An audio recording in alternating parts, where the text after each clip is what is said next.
Welcome to the Perfect Place to Put a Practice podcast. I'm your host, Mike Green from Dr. Demographics. Today, we're going to do something a little bit different. We're going to talk to my good friend, Erik Sorenson, someone who I've known for over 20 years. We met back in the marketing space a long time ago. We're going to talk about his journey through building a marketing agency to professional practice marketing, to eventual practice ownership, and then wrap up with what he's doing now and why it's important to you as a practice owner. So sit back, relax, enjoy this interview with Erik Sorenson.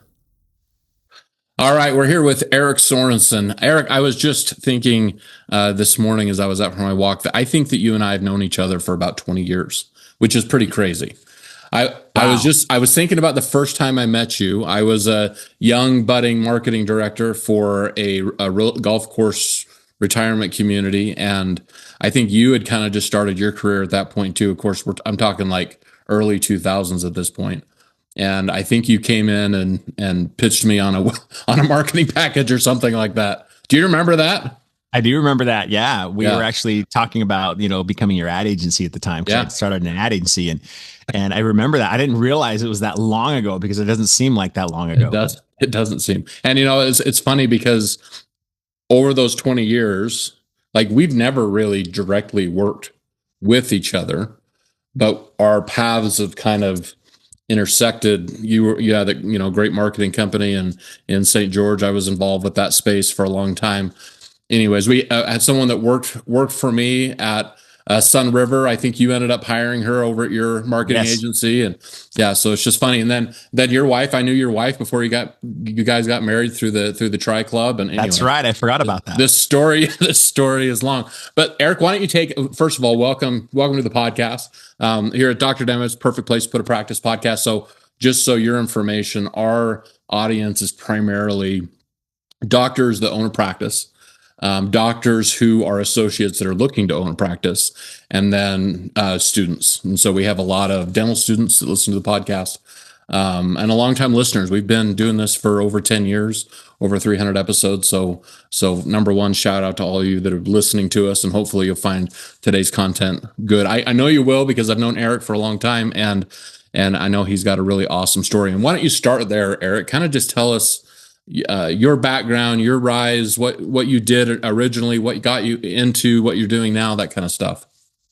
Yeah, well, when I finished high school and wanted to go to college, I didn't really know what I wanted to be. And I mean, this is dating me a little bit, but I actually got a job working at the local newspaper in Utah. And I actually started working with clients from different industries.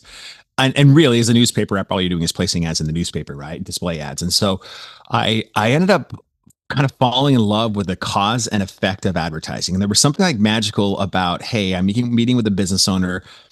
I can create some content for them, place it in a place that has audience in front of it, and all of a sudden they get some result about it. And I'll never forget, I was doing an ad campaign for a restaurant, and I never forget the owner, after we ran the campaign, called me up, and she was almost in tears that we had changed her business. And I'm like, wow, can marketing and advertising actually have that kind of effect? And I realized, like, business owners are at their best when their business is doing the best. Your business not only feeds your employees and your teams and allows you to impact the world more, it also fuels your family. And so I realized there was a much more impact than I thought just by simply helping grow somebody's business. And I was addicted. And so instead of staying at the newspaper, which was literally just a job to try to get through college, I ended up walking away from a pretty good paying job at the time, at that time, probably 22, 23-year-old, and walked off that and started my first advertising agency in Salt Lake City, Utah. That was the beginning. Wow, that's crazy. So from there, and you had an amazing rise as a marketer, and I think you focused at that time mainly. You got your name really in the tourism industry. Is that right? Well, telecom and tourism were the two big segments that we got our names in. Telecom probably a little bit more because we had a lot of national clients. But I started with working with Gold's Gym and Kia Motors, and we did a bunch of campaigns for the FBI and some government contracts as well. And I walked away because, in the newspaper, it was great because you could have a positive effect, but it was only a small amount of influence you could have. As an agency, you're talking about the whole plan from a 360-degree level. And I just became so addicted to it. I just had this passion to be able to help clients grow their business. And so we just started with one client in a dream. And I remember back then I had like no experience. I had two things that maybe helped me a little bit. I was a hustler, and I definitely had the hunger. Now, hustle is great to start. It is not great 15 years down the road, down the path, as most of you know. Hunger is always a good thing, but it's always challenging to keep that hunger long term. But I didn't know, like, honestly, I was so good at really one thing, figuring out what not to do in business, figuring out how not to do it. I mean, I literally made every mistake in the book. We talk about how sometimes in business we get a Harvard education, right? I got multiple Harvard educations, lost so much money because I made terrible mistakes. But despite the mistakes I made, and we grew it from nothing to, a $10 million a year business, which was, pretty fun. And just did our best to really help the business owner create something incredible and help them drive more business to their locations. And then it's funny because that's when I actually got introduced more to the medical side, which mostly I work with doctors and physicians and private practice, especially in various segments of medicine, to help them grow and flourish in their practices, which is really a fun side of things too, because it's a different sort of way to approach things in that world versus in the telecom and the tourism world. But yeah, we started getting awards and started getting some clout. And, I really enjoyed that run until, some things changed in my life that made me really shift things where I was going. Yeah. Yeah. And I remember that time for you. I remember when things were changing. It had a great exit, and you were kind of on to the next awesome thing. And I think those of us that know you were kind of waiting in the wings to see what Erik was, where were you going to land? What were you going to do?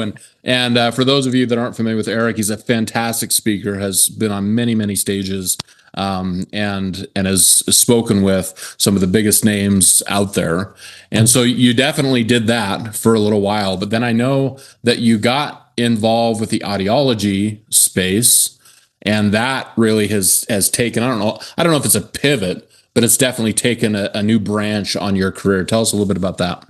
Yeah. So when I was at the ad agency, I got approached by somebody who wanted to sell. This was back in 2016, 2017, or who wanted to buy rather. So they looked at my agency and said, "Hey, I think we want to take this over." And because things in my personal life were really struggling at the time, and I was about 15 years or so in at this point, and I had hustled so much, I was feeling burnt out. I wasn't feeling the value like I used to, and I think they more or less caught me at a vulnerable moment, and I decided to sell. And it was my first seven-figure exit, which was a great opportunity. I've had several since then, which have been really fun. But when you have your first big exit, you're really excited and you anticipate this, and it sounds amazing. And then all of a sudden, it comes, and you look at your bank account, and you're like, "Oh my gosh, I never thought I would make much money in my life." And it was awesome for about 5 minutes, and I had an agreement with the new buyers that I would stay on for a little bit, but it didn't really last very long. So almost immediately went from owning and running this agency for 15 years. It was me. I was it. I put all my value on what I did. And all of a sudden I was no longer the owner, was no longer meeting with clients, creating campaigns, making a difference, making impact in the world. And it was the worst time of my life. I just started spiraling downward. I didn't know what to do. I didn't know where to go. I didn't know what, I got involved in a business. So I had a friend of mine who had owned a bunch of audiology clinics. He's like, "What are you doing?" I'm like, "Well, I'm kind of unemployed right now." "What would you like?" I'm like, "What do you have in mind?" He's like, "Help me grow these clinics." So that's how I kind of got involved in the medical side of things, at least that initial point. And come to find out that didn't really go very well, just because of the situation with the partners and how it was all set up. Just wasn't a fit for me, and I ended up exiting out of that. Exiting meaning just walking away from it. Right. Yeah. And during this time, it was interesting.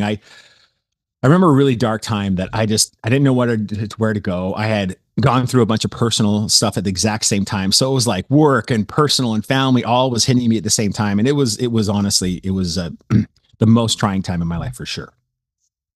And then there was a day, it was a really dark day. And so I don't know to this day where this quote came from, but I read something online that changed my entire life and really was the foundation for why I'm so passionate about what I do today. And that's this, that the scariest day of your life is the day you die, when the person you are meets the person you could have become. And for me, that quote hit my life with such force. I knew that I was not the person I could become. I was thinking of only one person, and that was myself. And I wasn't doing anything to positively change the world. I was just, you know, wallowing in my own like challenges. And I just made a commitment. I made a commitment that the day I die, the person I am will absolutely be the person I could have become. And I have been on that journey ever since. And that journey to me led to a calling that I never really thought about. You know, I truly believe that business is a calling. You're called to serve people, whether that's from God or or the universe or just your own feeling of something you're called and feel like you need to do, and a purpose and a mission that you have.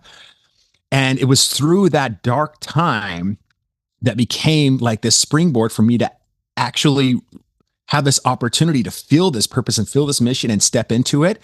And it took a few years, but I clearly have it defined now. And that is my mission in life is to wake up men and women to who they are and help them rise to their potential, whether that be in their clinics, whether that be in their businesses, whether that be in their personal lives. And I've been on a mission ever since. And interesting enough, right after this, I just had this feeling that I should start speaking on stages, which was odd because I was a business owner that had ran several businesses, but I'd never really been a speaker. And oddly enough, when that happened, I got a call from somebody saying, "Hey, will you speak on a stage?" I'm like, wow, no one in 18, at that point, 18 years in my career had ever asked me to speak on a stage. I had this feeling and somebody called me up. So I started speaking on a stage, and another one. And like you mentioned, you know, I've actually done 2 TED Talks now. Spoke on stages of 5,000 people, 500 people. I've spoke on stages with Tony Robbins. And I just met some of these incredible, great people through this journey of being a speaker. And then started a medical ad agency again and went back to kind of what I knew and grew up really fast. We became Inc. 5,000 fastest growing companies for several years in a row. And all of these incredible things started happening. Interesting enough, as this was happening, and during that dark time, there was one choice that I made besides listening to that call that I felt and rising up to it. And that was, for the first time since college, I picked up a book. Mm. And I know that might sound trivial, but I was just trying to grasp for straws. I picked up a book and I was shocked at what I read because, again, I was used to college books or not business books.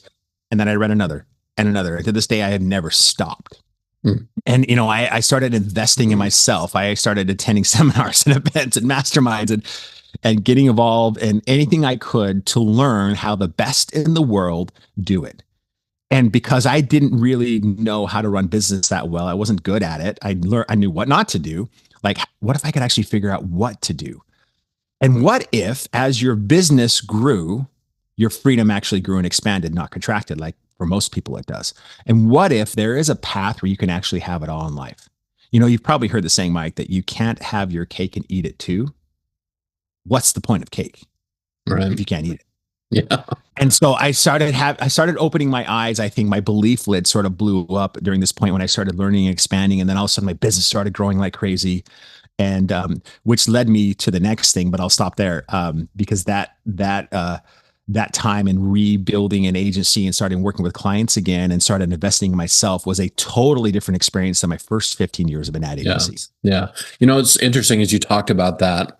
I was reflecting on so many conversations that I've had with doctors over the years who they get into dentistry or they get into pediatrics, excuse me, or they get into whatever it is they want to do because I believe internally they're a healer. Like they feel that call, right? Yes. And then what happens is they go through school and that beats them down a little bit. They open a practice and they just get slapped in the head with operations and with legal and with insurance and with hiring and all. And the reality is that they want to be an awesome clinician, and typically they are, but they're just completely overwhelmed by all the other things because they feel like this was my calling, right? Not the rest of this stuff. And so I love what you were saying on being able to help individuals rise to the best version of themselves. And if that is that they want to create the freedom to be the best clinician in Cleveland, Ohio, they can do that. If they want to be the best dad that ever walked the planet, and especially in Fort Lauderdale, they can do that, right? But they still got to make money. They still got to have the business, all the other stuff. And it's that freedom concept that I think that we as business owners sacrifice because we think we got to do this and we got to do that and we got to do this. And the truth is, we might be an incredible surgeon with our hands and with our minds. That doesn't mean we know how to do taxes. That doesn't mean we know how to do finance. And so that's really why I wanted to bring you on the podcast to talk about that next chapter that you stopped at. And that is Platinum Partners. Now, this group that's listening to this has heard me talk about Platinum Partners for the last couple of podcasts, especially. And I've shared just a little bit. But Erik, you founded Platinum Partners. And I know there's a few things in the story lead up to that. But give us a basis of Platinum Partners and kind of set the foundation of what that was. I think we have a pretty good idea of the why you did it, but give us the what's. Yeah, absolutely. So I had started this agency and in healthcare, and we were growing it and doing really well.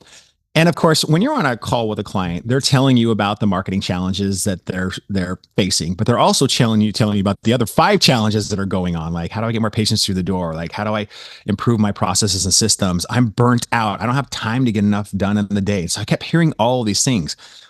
And I kept hearing 7 things over and over again that they were struggling with. I could solve 3 of them. I couldn't solve the rest of them. And I was at a conference in Orlando, and I'm sitting in this hotel room, and I was thinking about the conference and what they were talking about. And I had this idea. I'm like, well, if I can solve these 3 problems, like if I could find someone who can solve the other problems of these 7 issues that I keep hearing over and over again. Well, and if I can empower this business owner with those solutions, like they could be unstoppable in their practice. And interestingly enough, it was at the same time I heard, Elon Musk. Some people love him, some people hate him, but obviously he knows a few things. At the same time, I had just like the day before this heard him talking about his factories. He was talking about his Tesla factories, and he was talking about how he builds cars. And he said something that got my attention. He said, we significantly increased our quality control and our production by an order of magnitude. In other words, 10 times. By stop focusing on building cars. And that shocked me. I'm like, well, wait a minute. You're a car manufacturer. Your job is to build cars. So obviously it caught my attention. And then he said something that impacted me that became sort of the springboard for this new venture, which was, he says, we get a significant increase 10 times in our quality control and our production levels by not focusing on the cars, but focusing on the robots that build the cars. In other words, the machine that builds the machine. And so I'm sitting in this hotel room, and that came to mind as I was thinking of these 7 problems that I kept hearing over and over again. And I'm like, well, wait a minute. What if I could build the business owner that builds the business instead of just marketing to build the business? Yeah. And I had this thought, what if, I might be able to grow practice 5, 10, 15, 20, 30% a year, which would be stellar. But what if we could grow it even more by focusing on the business owner that builds the business? And what if we can actually do it by the business owner by doing less, not more? So significantly increase their business by doing less, not more. Is that possible? It sounds impossible, but is that possible? And I had this idea for the very first time in this hotel room for Platinum Partners. And it was like, those times in your life where you like have those just downloads. Like I was writing in a notebook like this as fast as I possibly could. And in 2 hours outlined the whole program. Interestingly enough, I was speaking at an industry conference 2 weeks later. And I said, for the first time, I'm going to basically talk about these 7 problems, which was the title of my talk. It was something like the 7 deadly sins of practice ownership or something like that. Right. I don't even remember the topic, but it was something to that effect. And I got up and I laid them all out. And because I knew they were all struggling with it, it resonated with the audience. And then I said, here's the solution. It's called Platinum Partners. That very day, we had, I think 23, 24 practice owners sign up for that program. And that was the start of Platinum Partners. Wow. And the crazy thing is that was a little over 4 years ago. Okay. Most of them are still with us. Even our 4 years that are going to their fifth year, the renewal rate's over 90% now. Wow. That's incredible. Because here's the interesting thing. I've got practice owners that are $1 million that are doing $4 million now. Yeah. I practice owners that were $1 million that are doing 2.5. It's not uncommon to see them double or triple their business. And I had no idea, honestly, it was a theory. I had no idea this would happen. But it is shocking when you give not only just the right tools and the tactics and the strategies, but when you really dive into not the symptom, but the cure, because you cannot focus on the symptom and cure the disease. You have to focus on the cause to cure it. And so we dive into the real stuff, but we build the practice owner that builds the business. And all of a sudden they start making better decisions and start getting resources where they never thought resources were. And they're becoming more resourceful. All of a sudden, like their business just explodes. And the funnest part, like the coolest thing is when I got a call from one of these practice owners at one location did $400,000 in revenue in December. And she was doing about $100,000 4 years ago. And I was like really excited. I'm like, almost, over $400,000 in December. Congratulations. This is amazing out of one practice. And like, she's got an incredible operation in Texas. And that was awesome. But you know what was even better was 2 weeks before that, she had called me and said, Erik, I have a problem. I'm like, what's your problem? She's like, I'm bored. I'm like, well, what do you mean I'm bored? She's like, I'm not seeing as many patients as I used to. I'm only working like 2 days a week. Should I go buy another practice? Should I do this? Should I do that? Right. She obviously has the financial means to be able to do those types of things.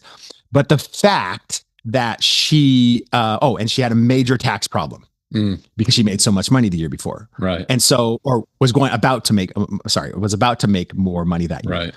So I'm in I'm listening to her having a conversation and I'm just like on fire. I'm like, this is the greatest conversation. She's generated $400,000 in revenue and she's bored because she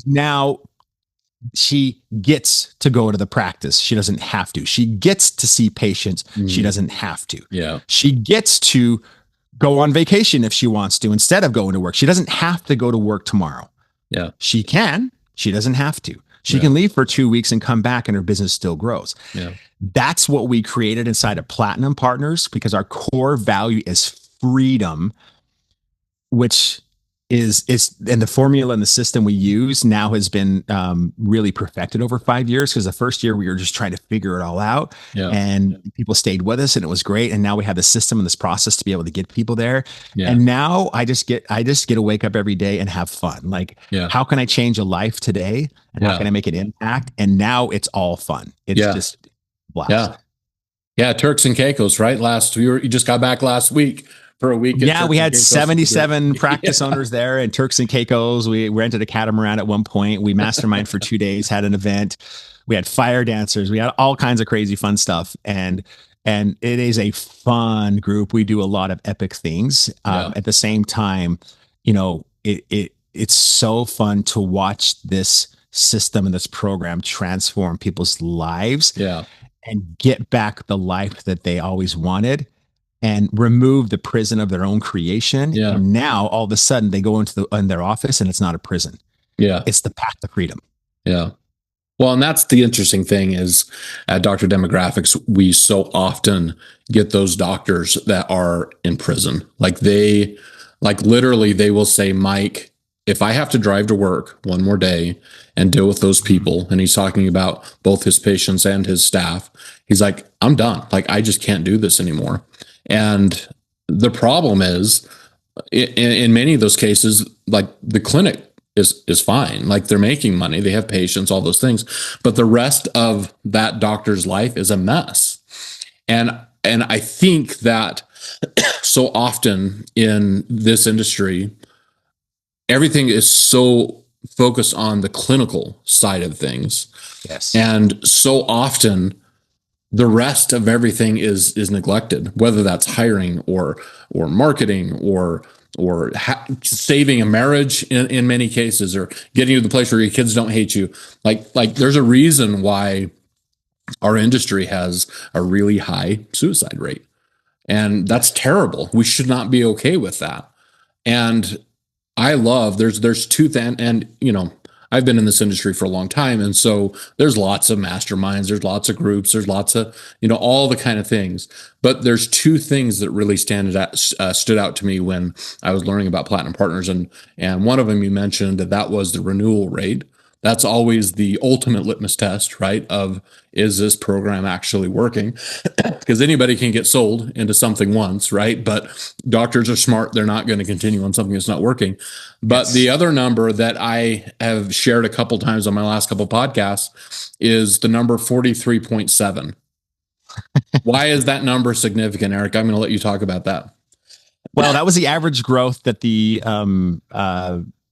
average Platinum Partner experienced revenue 43.7% in 1 year. That was last year. So that it's one thing to get somebody to 43.7% growth. It's another thing for the average clinic or practice, I should say, right, to get to 43.7%. And it's a whole other thing for them to be doing it with doing less work, not more. Yeah. And it's funny because when I talk to people about that, even myself, I was a hustler, right? I thought hard work equals high income. It doesn't.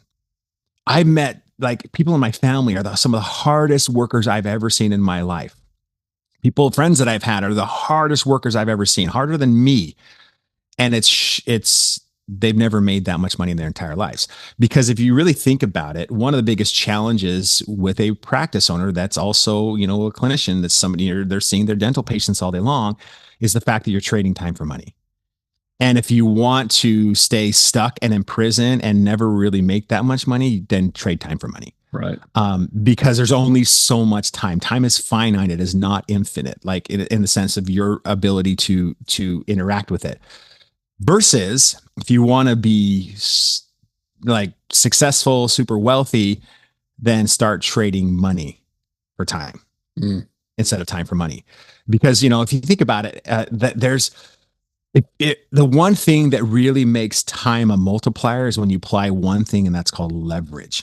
If you're seeing patients all day long and you have to deal with payroll and HR and all these other things that you didn't go to school to and you don't love, I'm saying don't do them. Right. Meaning, this may sound odd, but we teach our clients that they need to be the laziest person in the room. Yeah. I don't mean lazy as in sit down and watch Netflix and eat potato chips. I mean the last line of defense, not the first. I mean, those things need to be done. They just don't need to be done by you. So the wrong question is, how can I get all these other things done that I hate? And I'm saying that's the wrong question. Don't do them. Yeah. The question should be who. Yeah. Who should be doing all of these things? Yeah. You can find someone to do payroll. You can find somebody to do HR. You can find somebody to do your financials. You can find employees or teams or AI or automation to automate your life. And so there's all of these other things that you realize that you're focusing on that actually is a massive waste of your time, your talents, and the calling and the purpose that you have here in life. Yeah. And, I'm not a person that says, hey, stop seeing your patients completely.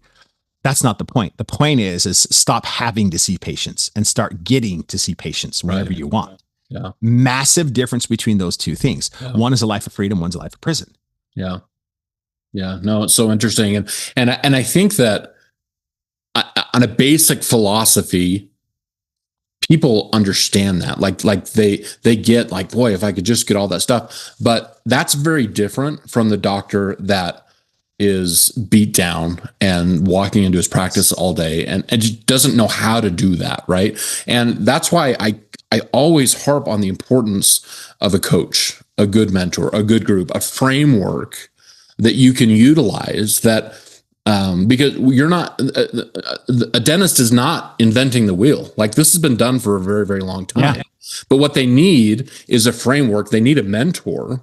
They need a group of people around them that can say, hey, I know where you're at because I was there a year ago or 2 years ago. And hey, let me show you how I grew 43.7%, right?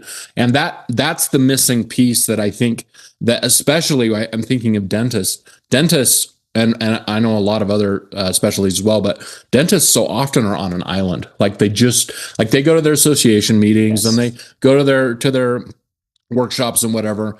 But in reality, the day-to-day doing business is on an island. And it's a lonely, lonely island sometimes. And so my invitation to them is to get off the island. There's no reason for you to be on the island. And the answer is not to sell to private equity or to corporate or whatever. And maybe for some people it is. But if you're committed to staying in private practice, remind yourself of why you got there to start with. It was for freedom, financial freedom, time freedom, all those different things, right? That was the reason that you got into it to start with. And likely, especially those of you that are listening that are 20 plus years in, you've probably forgotten that. It's funny because I think most people think when they get into the business, they do so they can have more time, more money, and like you said, freedom. That's like saying, hey, honey, let's have another child so I can have more time, money, and freedom. And that's because most people are stuck into the way of thinking that it actually creates a prison for them and constrains their time. Yeah. If your freedom isn't expanding as your business expands, I promise you are doing it wrong. Yeah.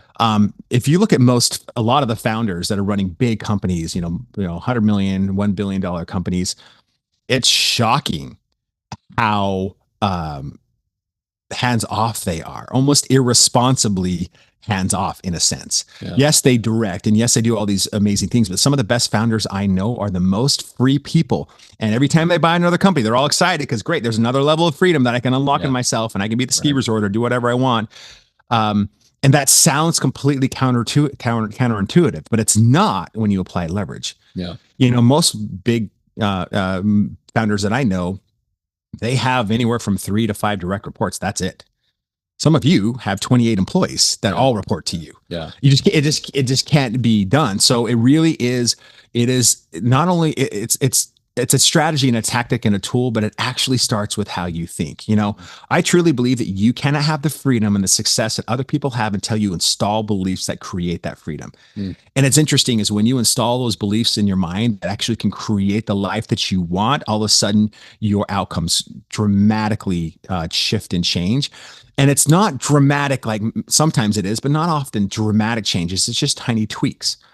Think about, here's a filter that I love. Think about the things you hate doing in your practice. Think about things you're procrastinating. Procrastination is a massive gift. It's a gift because procrastination is telling you what you shouldn't do. It's a great filter. It's not that it shouldn't be done. It simply shouldn't be done by you. You never procrastinate the things you love. If you love golf and somebody says, hey, let's go golfing this afternoon, you're like, oh, all of a sudden my calendar is free, even though I'm busy as can be, and let's go golfing, right? Yeah. It's because procrastination is a great filter showing you that you're attempting taking action on something that's not you. Yeah. One of the greatest ways to plan your week is what lights me up and what gives me life.